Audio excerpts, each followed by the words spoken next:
Join UF Hall of Famer and 14-year NFL vet Shane Matthews every weekday as he brings you all you need to know about your Florida Gators, including news, analysis, and opinions with some of the biggest names in sports. Find us on Spotify, Apple Podcast, Google Podcast, or wherever you listen to your favorite podcast. Or watch us live at 8 a.m. on Facebook, YouTube, and Twitter.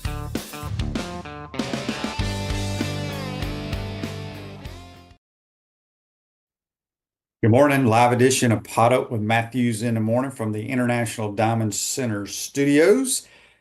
Don't forget, folks, you can go by there, check out their jewelry, watches, and everything else they have there. And they'll just hook you up just for browsing. You don't have to buy anything. They'll hook you up with some Spurs Gridiron Grill gift cards.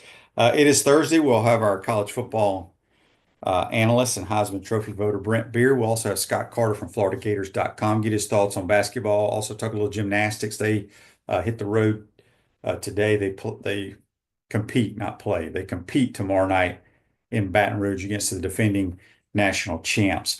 Got a lot of basketball going on every night, so maybe you watched some basketball last night or not. Let's go to the Titan MR hotline, courtesy of Comfort Temp. And it's our man, Brent Beaird. Good morning, Brent. How you doing, bud? Shane, doing well. Good morning to you. Almost on the verge of the national championship game. There are other things, obviously, that are going on too. But one thing we want to mention before the game. This is on Sunday.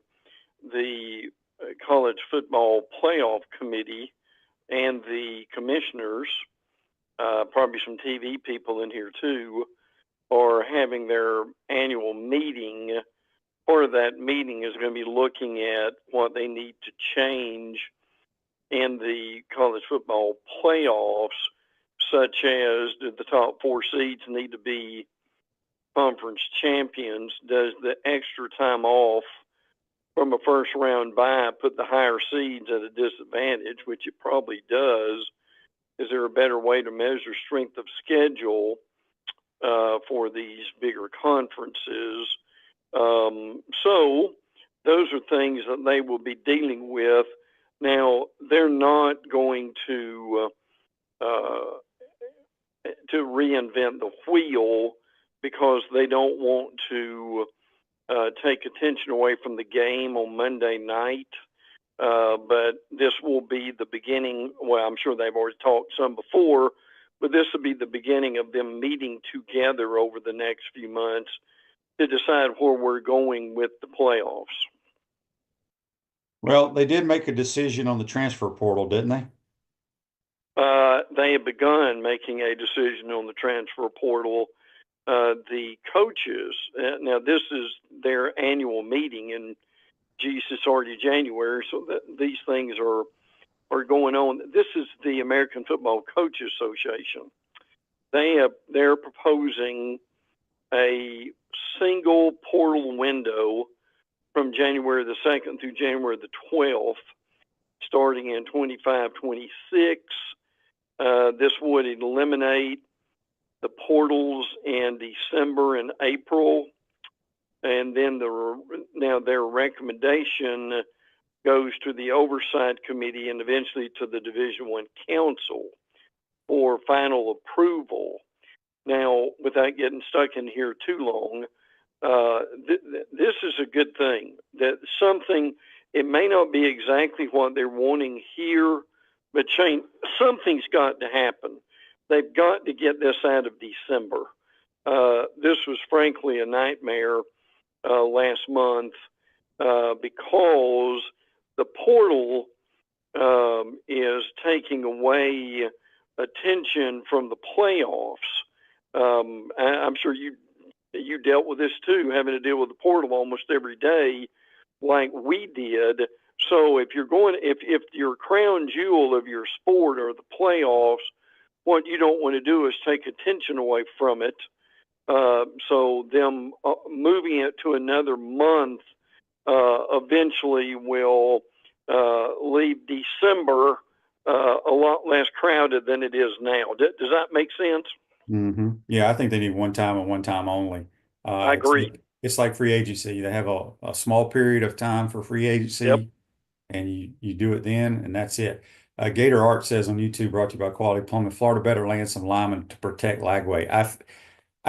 Gator Art, as you know, if you follow this program, I do not follow recruiting and stuff, but I'm pretty sure we're not going to have any new linemen come in.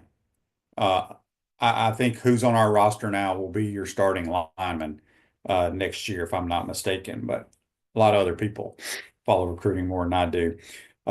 Brent, speaking of college football, got a lot of returning young quarterbacks that have some talent next year. Well, it is a bunch, isn't it? I won't go into all the lists, but Arch Manning obviously is stepping up for his debut, or at least his extended debut. Drew Allar is coming back from Penn State. We obviously mentioned Lagway, Julian Sang, the former Alabama commit at Ohio State, Austin Simmons at Ole Miss. People miss this, but he's going to be the quarterback, or at least he's going to get the first start. Cade Klubnik's coming back. Garrett Nussmeier's coming back from Clemson and LSU. Ty Simpson, we think, is going to be the guy at Alabama. Jackson Arnold, we think, at Auburn. Obviously, this would change a good bit. Now, Quinn Ewers is on this list, but he's going to the NFL as of yesterday, which will open the door for Arch Manning. So, and yes, you've got a lot of good ones that we'll know more about. Gunnar Stockton at Georgia, Taylor Green at Arkansas, Keelan Russell's at Alabama. He's a freshman coming in. So, yes, it's going to be a really good year for quarterbacks, and also in the SEC next year, too. It was the Keelan Russell kid was on the Bama roster this year, right? Or no? He came in midterm or this month. So okay. He's there now. As a matter of fact, he was in the one of the shall we say recruiting bowls that they've got to kind of spotlight him and some others a little bit that they just had a couple weekends ago. Yeah, out of this list, the one quarterback that I'm excited for him is Miller Moss going to Louisville. I think he's a really good thrower of the football, and I think he's walking into a great situation in Louisville. He is. Andy's great coach. Do you think Michigan's Alex Orji will be a quality quarterback for Dan Mullen at UNLV? Dan Mullen's got a lot of work to do with him. That would be my answer to that. Would that be accurate? He's a good quarterback power runner. I can tell you that.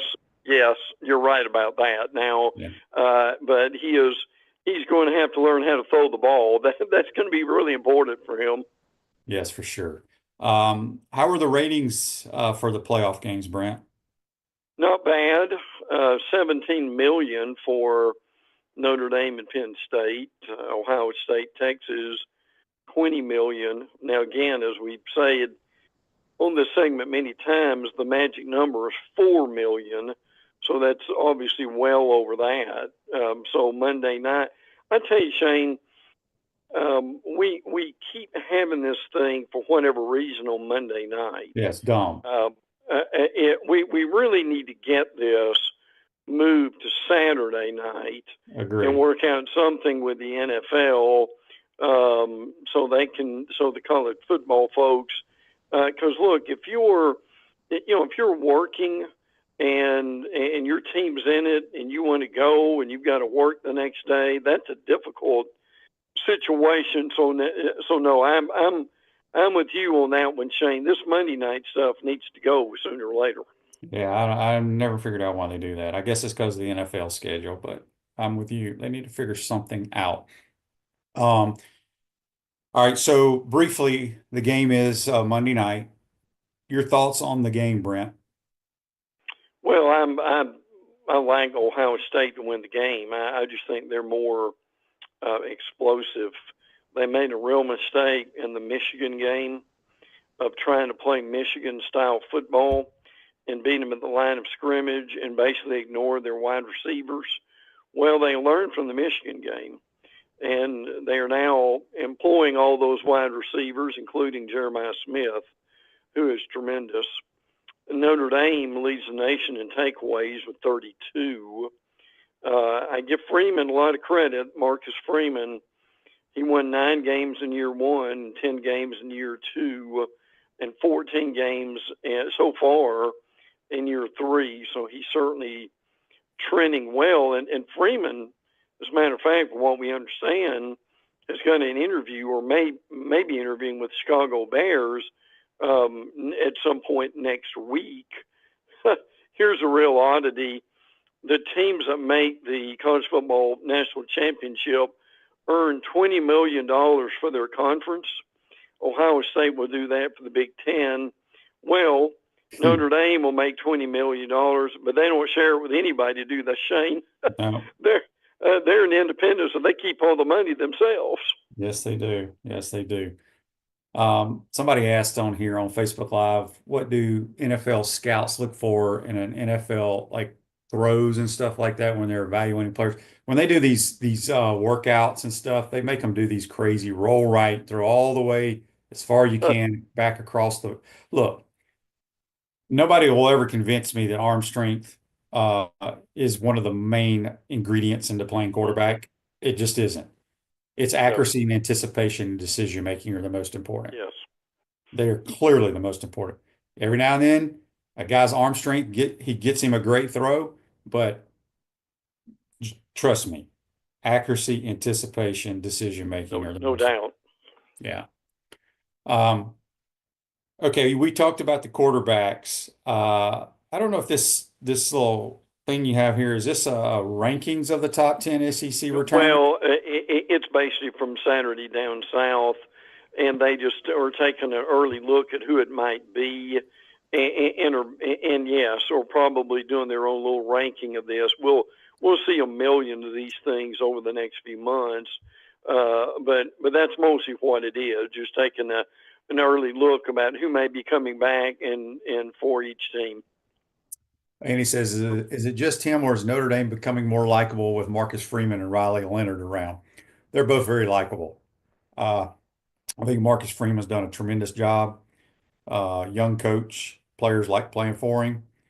And Riley Leonard's he's a really good college quarterback. I don't know if it'll translate, but who cares? I mean, if he can win a national title, that's all that matters. That's right. It is.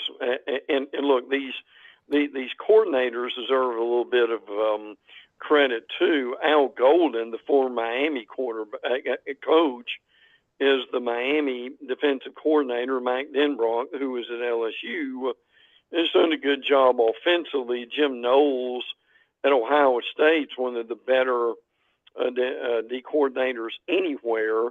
And both these teams are 1 and 2 in points per game allowed.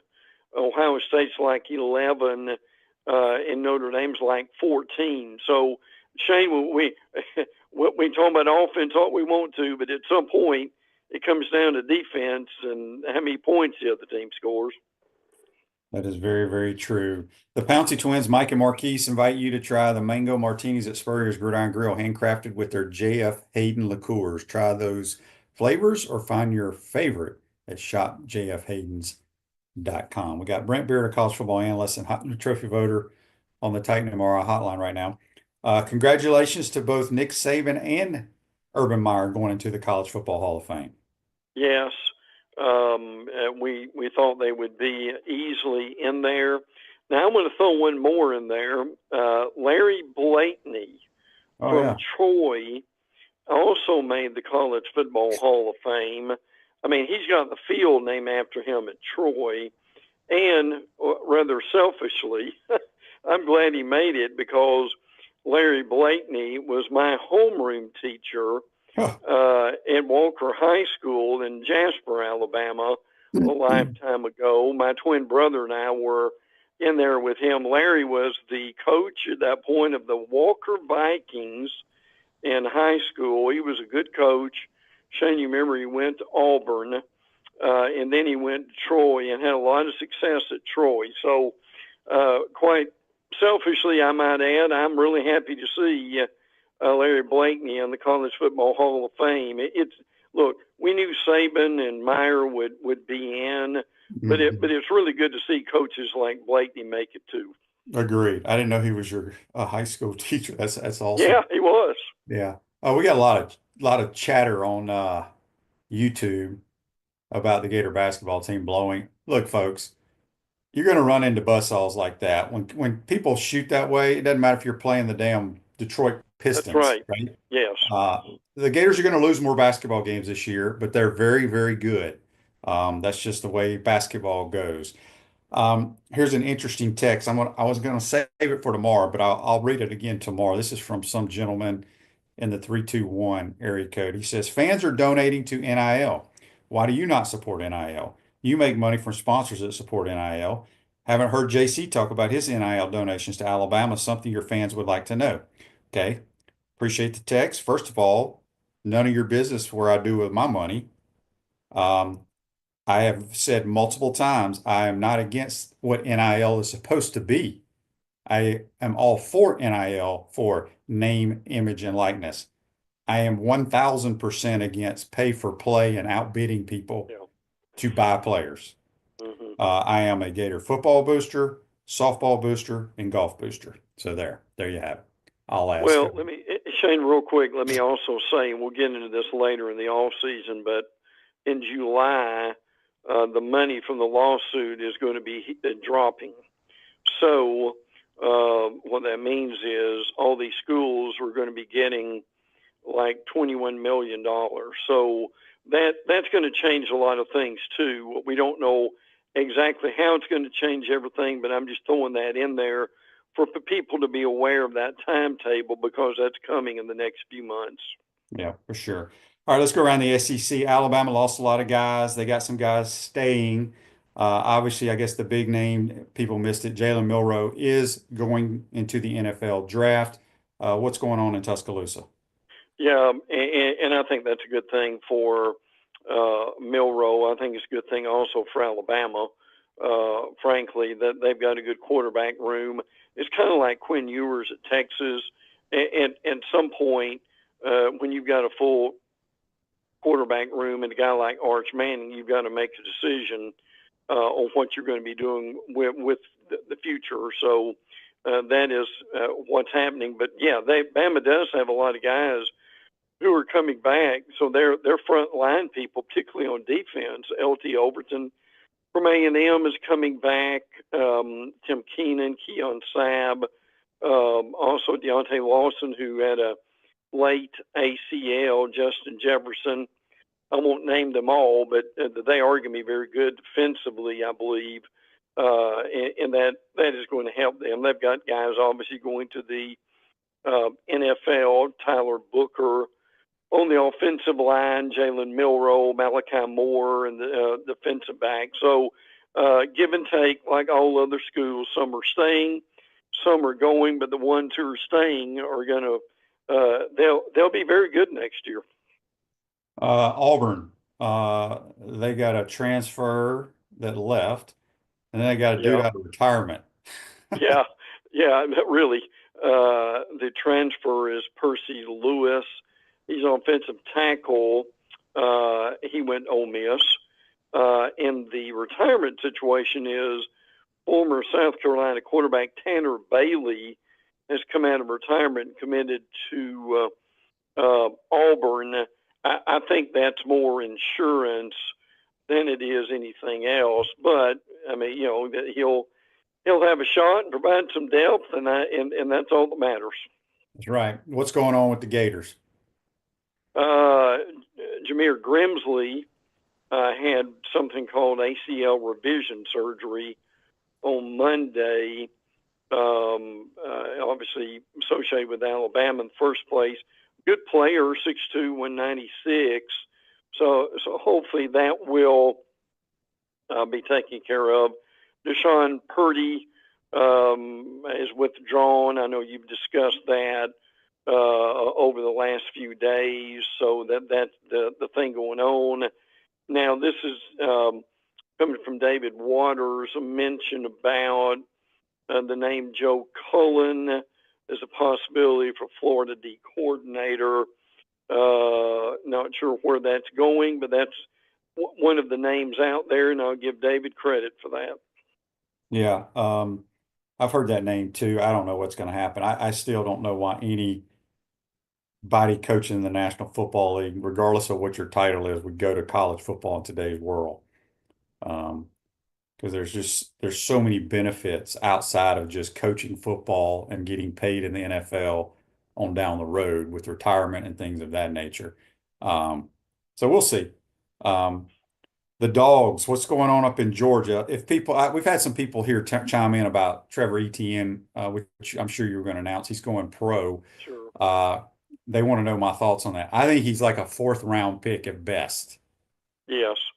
Yeah. No, I would totally agree with that. I mean, it really would have helped Trevor to have come back. And I mean, he was average this year. Let's just be honest about that. I mean, he had his best games against Texas, 181 yards and 5 touchdowns in the 2 wins. But that would have helped him. One guy who came back is Oscar Delp, the tight end. So they really are pleased to have him back. Obviously, we know about Carson Beck going to Miami. That's certainly been out there for a few days. Dalen Everett in the secondary is coming back for his final year of eligibility. And one of the most important guys of the team coming back is their punter. Brent Thorson is arguably easily one of the best punters in the league. So he is coming back. So for the Dogs, probably more coming back than going. Missouri picked up a very experienced defensive back that seems like he's been playing forever in college football. Well, Shane, this is his 7th season. Okay, well, that makes sense then. Yeah. He redshirted in 19, got the blanket waiver for COVID in 2020, took a medical redshirt in 2022. We're talking about Jalen Catalon. Now, Catalon was at Arkansas, was frankly tremendous at Arkansas. Then he went to UNLV, so he's got an extra year. So now he's coming to Missouri. And by the way, Damon Wilson, who left Georgia, has committed to Missouri. So some nice pickups for Missouri. I know you and I have talked a lot about Catalon. When he was at Arkansas, it was really considered one of the better DBs in the SEC during that time. Yes, for sure. Ole Miss continues to sign a ton of kids out of the portal, and they sign so many people from just MAC schools. It doesn't matter. They're going to sign them regardless. Oh yeah, absolutely. Jordan Simmons, he's from Akron. He's been to 3 different schools, 6'2", 192 running back. Also Aiden Williams, one guy who actually left Ole Miss and going to Mississippi State. You don't see that a lot, do you, Shane? No. But it did happen. Washington State transfer cornerback Kapina Gushkin has signed with Ole Miss. So look, Lane's has always been a good judge of talent. So and that's why people cannot forget, Shane. I don't care what small school they come from. These people come in. They've been somewhat developed. They're motivated and ready to play. And I think that's among the many reasons why some of these larger schools sign these guys from the smaller schools. Yeah, and with Lane's experience in the NFL, if you look at an NFL roster, man, there's so many people from small schools. Oh yeah, So, the Tennessee Vols have a new voice of the Vols. I did not realize that Bob Kessling was retiring, but they hired a guy who had graduated from Tennessee. I think he's been working for the Titans. Yes. Yeah, he's been with the Titans since like 1999. Mike Keith is coming back home. Mike Keith is one of the more recognizable voices in Tennessee lore and also Tennessee sports radio. Bob Kessling, who's been with Tennessee for quite some time, after the basketball season, Shane, is when he's retiring. Gotcha. He's done a really good job with them. Keith coming in, so that's pretty smooth transition with that. Tim Banks, their D coordinator, is going to sign an extension. A lot of people are after him. I thought that this was interesting. Tennessee plays Syracuse in Atlanta this coming season in 25 to open the season. Kyle McCord was the Syracuse quarterback. Remember, he transferred there and set a lot of records. So Kyle McCord will not be on Syracuse's team when Tennessee plays them. So I just thought that was something that was interesting. So a few new things in Knoxville going on. Yep. Florida victorious, proud NIL partner of the Florida Gators, joined today to help make Florida victorious. A few more minutes with Brent here. Brent, Texas, boy, it's going to be a long off season. Sark probably hasn't slept a night. Yeah. But, Texas has been in the 14 playoff back-to-back years. I would assume they plan on and have a team that can compete and get back there next year. No, yeah, they will. I mean, they've lost some guys. Jaden Blue, their running back, is going to the NFL. Kelvin Banks, who is one of their linemen, is going to the NFL. So as we say on here all the time, they come and they go. But yeah, Texas will be fine. There's no shortage of talent in Austin. Yeah. In the ACC, obviously, if people missed it, Clemson has hired a new defensive coordinator. They have, and it's a familiar name. Tom Allen is the new defense coordinator. They've been working on this for a while. So he had just got there. He's been a head coach. I think he's a good coordinator. So he will help them. And we mentioned a few minutes ago, Cade Klubnik is coming back. So that's one good thing too for them. But yes, Tom Allen just recently named the D coordinator at Clemson. Give us some nuggets before we get you out of here. Yeah, Antonio Cromartie Jr. is committed to Florida State. He is the son of Antonio Cromartie. Now, Florida State will not have a spring game. They announced that yesterday, and that's due to the renovations on the stadium. Now, the stadium will be done in time for the opener. Alabama comes in, so you've got an Alabama-Florida State opener this year, which will get a lot of attention, to say the least. By the way, Miami, speaking of D coordinators, they have a new one. Corey Heatherman, who is from Minnesota, is the new guy with that. William Blachos, who played at Alabama, he was at Ole Miss as an analyst, but Miami's expected to hire him on the staff too. At Vanderbilt, Eli Stowers is coming back. He was an all-SEC tight end.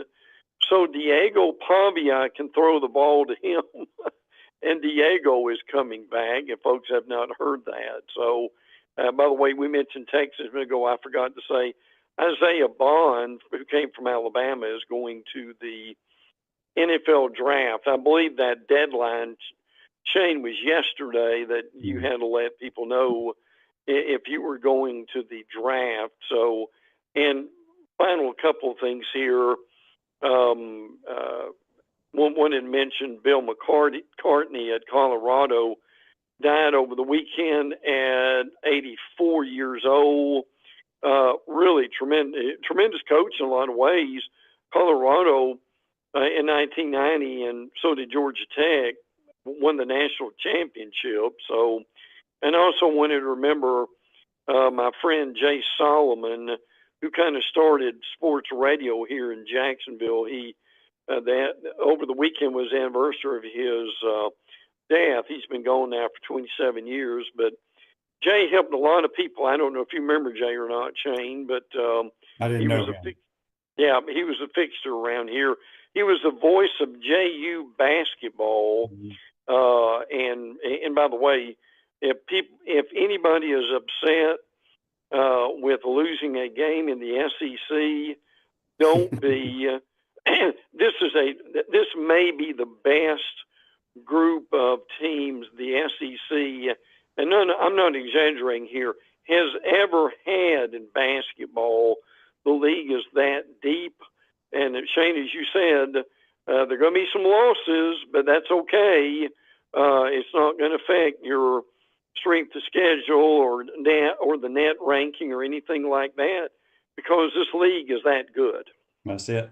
Brent, have a great weekend. We'll see you next week, my friend. Thank you, bud. Take care.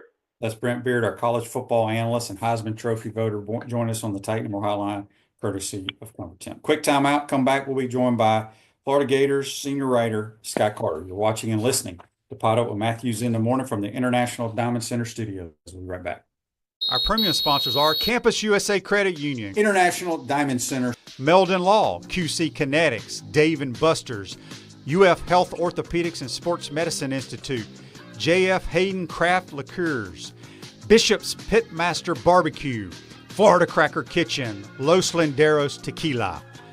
Gridiron sponsors are Baker Sporting Goods, Cogent Bank, Comfort Temp, Electronics World, Florida Victorious, Gallo Car Wash, Miapa Latin Cafe, Peachland Dental, Quality Plumbing, Ruse Ogre State Farm, Silverback Concrete, 84 Lumber, Big Mills Cheesesteak, Celebrate Primary Care, Dowling Sign, Gator Bait Media, Gator Dominoes, Ironwood Golf Course, Okido America, Tropical Smoothie Cafe, UF Bookstores, Nest and Wow, MG&A Wealth Management.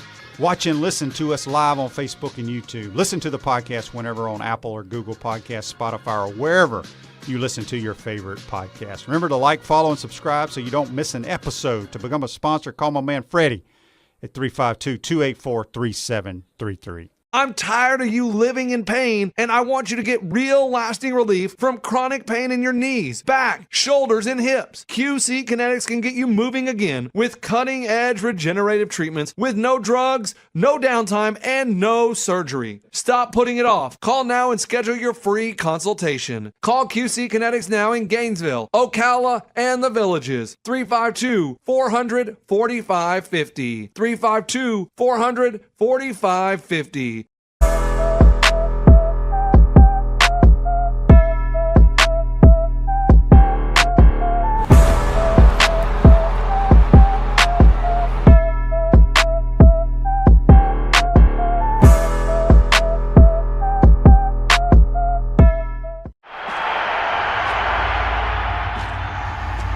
Naysayers, setbacks, injuries. Life throws a lot of hurdles your way. The key is just keep jumping them.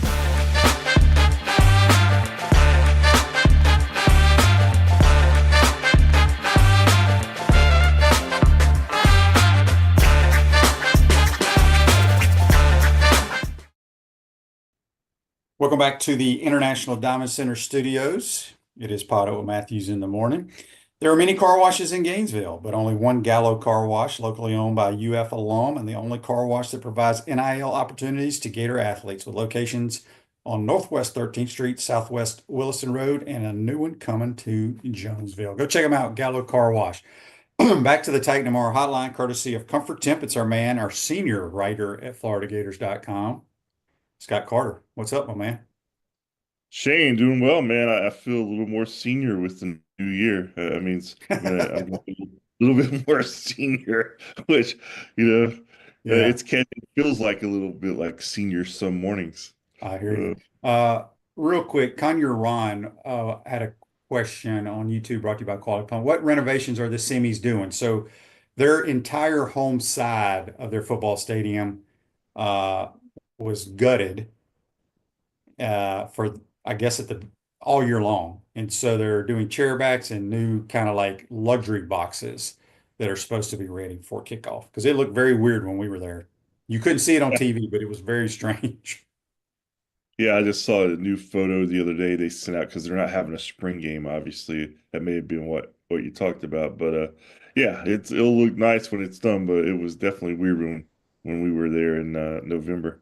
Yeah. Also, I want to give a shout out if you're in town or want to travel to Gainesville and go to Spurrier's Gridiron Grill tomorrow night. Well, it's actually late tomorrow afternoon from 4 to 6. The head ball coach, Urban, Shelly Meyer, and Jerry Spurrier. Jerry and Shelly will be your celebrity bartenders. You can get a picture with both coaches.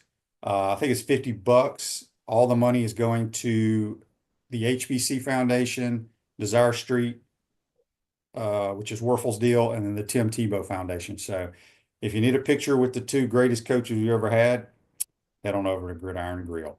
All right, Scott, before we talk a little hoops, football, basketball, baseball, you name it, gymnastics, they travel. It's so weird to me. It's like they have like 3 meets and then boom, they're right into SEC play. And they're going Yeah. to compete against the defending national champs. What can you tell us about this team? Because we know that you are the gymnastics expert. Well, I've certainly got to know that team over the years, and I will say in my opinion, they're probably the best pound for pound athletes on campus. I've said that a lot over the years. I mean, it's amazing what they do. But yeah, you're right. They had a home meet. They opened the season last Friday. They won barely. It was not one of their signature performance by any means. But they won, and now they're SEC. But it's number 2 against number 3. Florida's 3, LSU 2, as you said. The Tigers and Livy Dunn, the defending national champions, and obviously Livy Dunn is always a popular topic with the LSU, although she's not a huge part of their team. She's like a backup that plays every now and then. Yeah, she's like the mascot, really, and Yeah. she's probably the richest mascot in the country. So she's done really well. But anyway, this Florida team, Shane, it's they're looking to kind of just find their footing. The big story out of the first meet was the freshman Sky Blakely. I wrote a column about her. She came back. She was right. She was on the edge of making the Olympic team. She finished second to Simone Biles over the summer at the World Championships, and she on the U.S. Olympic trials she blew out her Achilles tendon. Those things usually take a while to heal, at least 9 months. Well, 6 months later, she was out there making her college debut against in the first meet of the season last Friday. So she's one of the newcomers to watch. She's still got a lot to do before she gets back to 100%. So they'll ease her back in. But some of the familiar names that Gator fans certainly know about are Leanne Wong, an alternate on the Olympic team last summer. Anya Pilgrim, the freshman last year, who I think is sensational. She's going to have a really good career at Florida.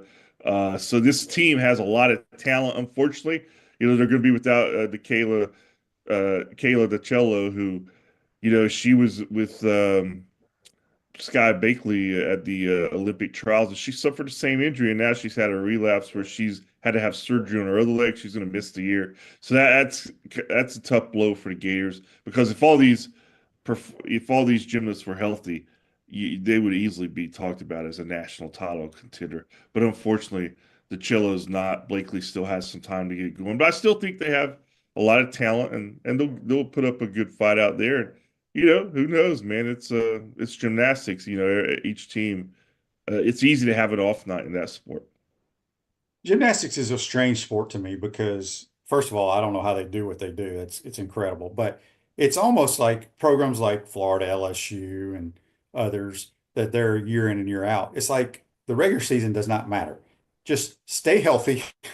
Yeah. And then hopefully your team is healthy, ready to roll once postseason play comes around. Is that true? I know you can get not home court, home field, whatever home. Yeah. Meet advantage. Whatever. Home meet. Yeah. But am I wrong to think that? I mean, it's just weird to me.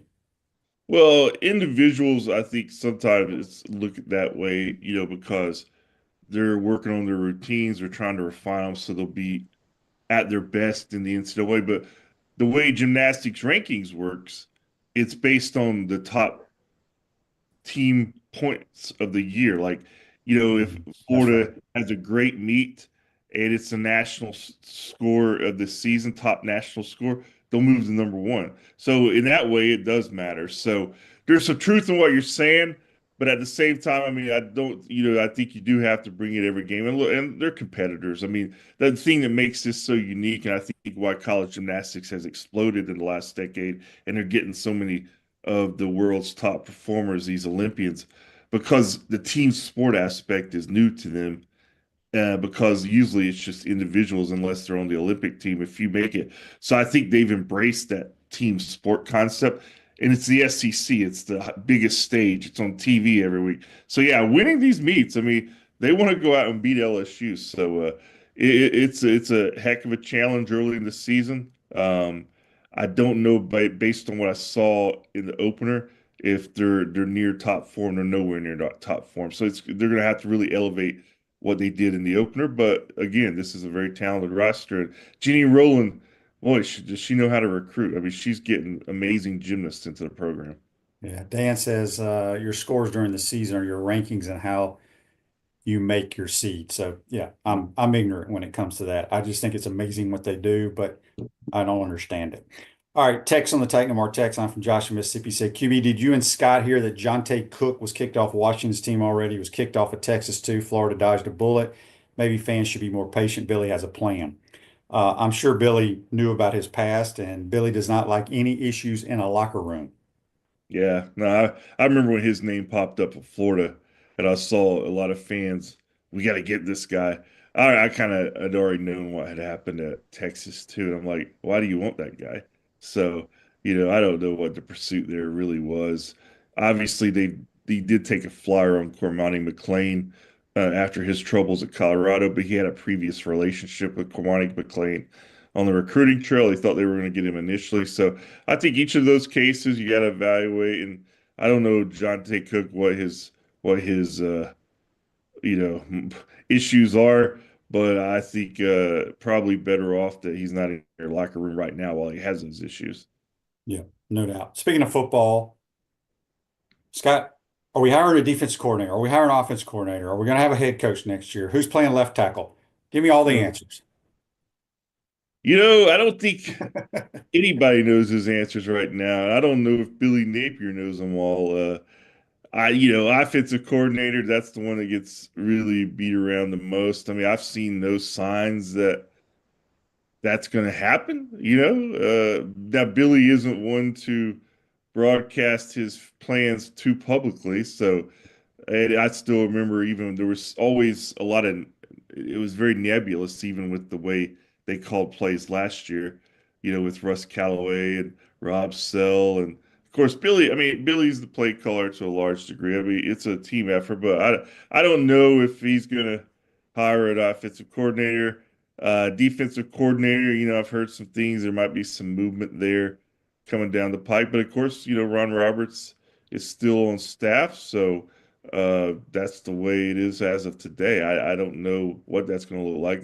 I know they've interviewed some GM candidates, so there's a lot going on, but the answers are not or have not come out yet. They haven't really. It's Billy. I know maybe he'll speak Friday. I know they're doing a brick presentation for Jake Slaughter, his All-American brick.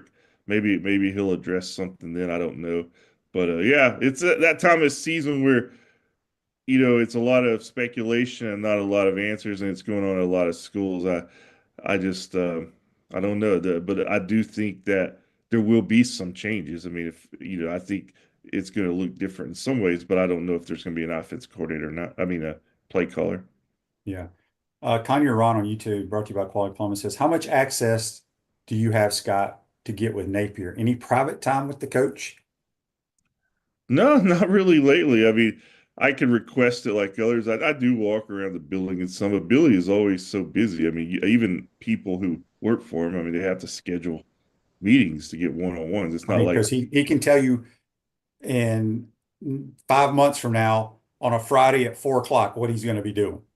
yeah, it's not like It's that scheduled. Yeah, you just go down the hallway. Hey, Billy, what's going on? And you pop in, you smoke a cigar together. That's just not the way it works. That's Now, how you do. That's how Coach Spurrier was though, because he was not yeah, by the book. He was just he'd be in there putting on his little putting thing, you know. Billy yeah. doesn't do that. Murray was like that. Bowden was like that. It's just a different world now. There's so many Yeah. more people and staff. And, I always joke with my colleague Chris Harry, who covers basketball and does have that kind of access. There's just fewer people. And it's like comparing it apples and oranges. In football, it's a machine, man. There's 100 and some people in that building, and all of them would like a little one-on-one. So, but I do want to do some more things this spring as these new guys get in and get some with some players and have some better access. But no, I'm not hanging out with Billy and playing golf if that's what he's asking. I didn't realize what Kevin says here on Facebook Live, brought to you by Mello. It's interesting that Jake Slaughter was an All-American, but he wasn't All SEC. Is that true?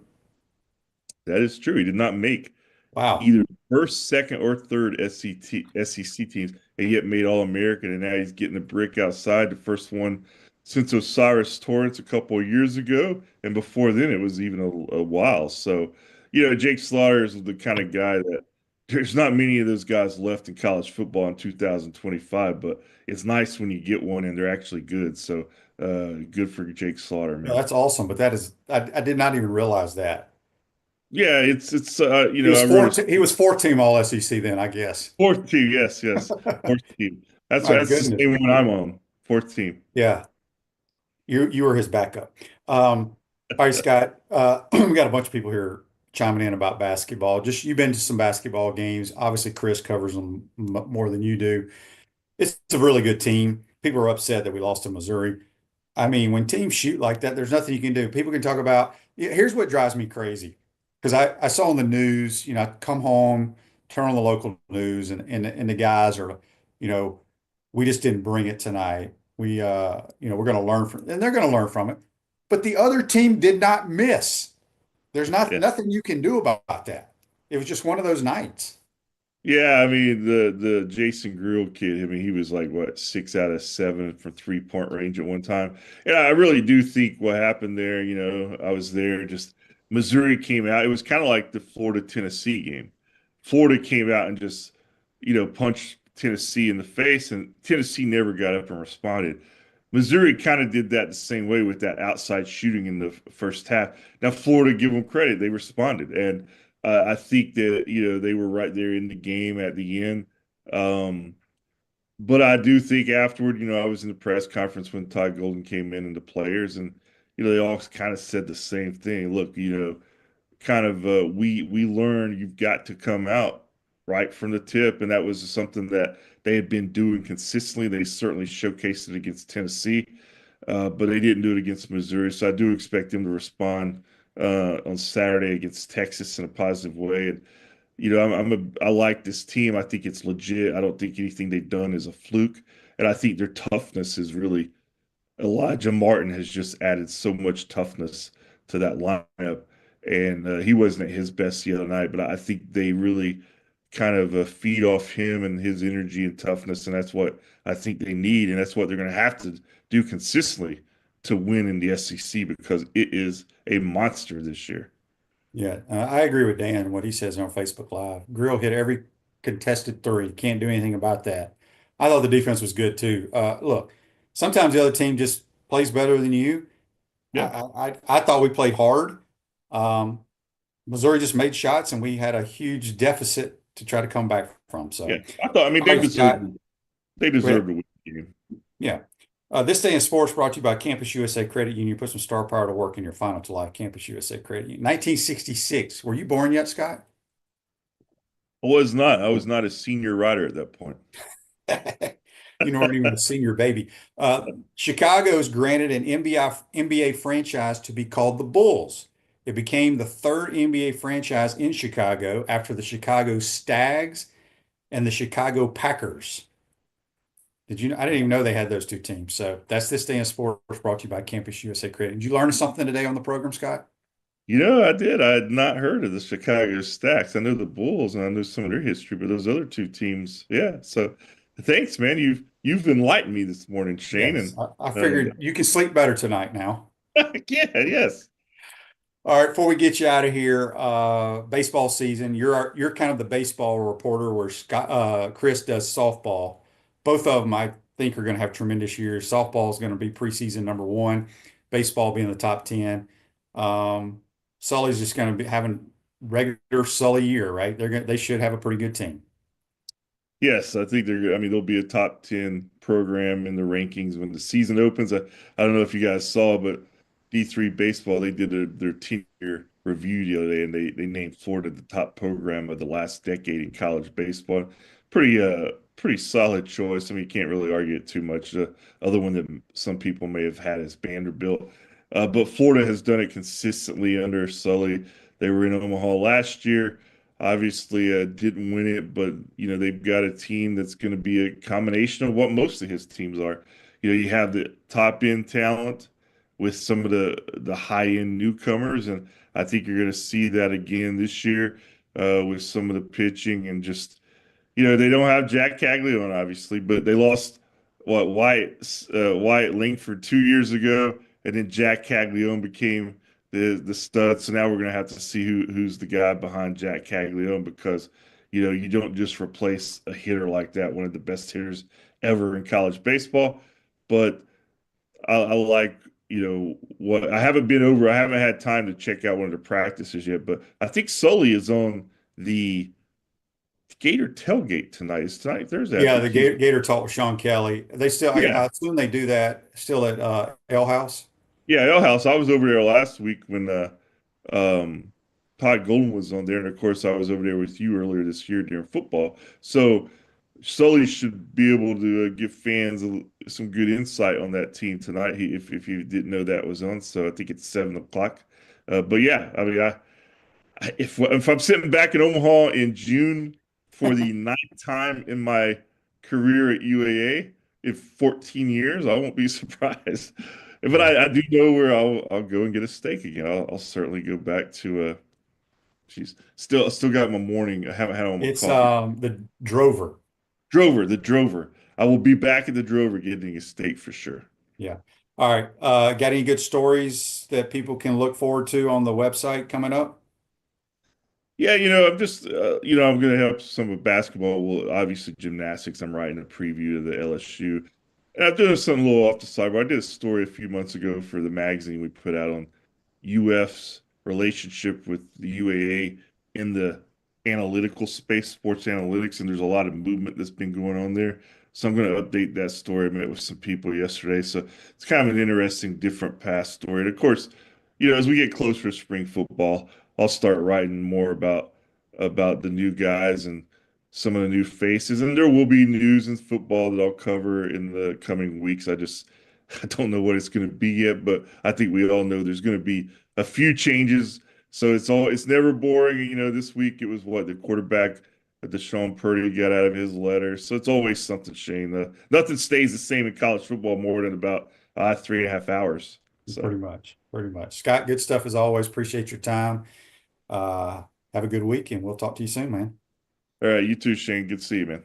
That's senior writer Scott Carter from FloridaGators.com. Ruse Ogre State Farm offers a team of dedicated insurance professionals ready to help life go right with the right insurance options for you and your family. Visit OgreInsurance.com. Give them a call at 352-240-1779. Appreciate everybody chiming in, watching the program. We'll be here tomorrow, folks. Have a great day. Take care.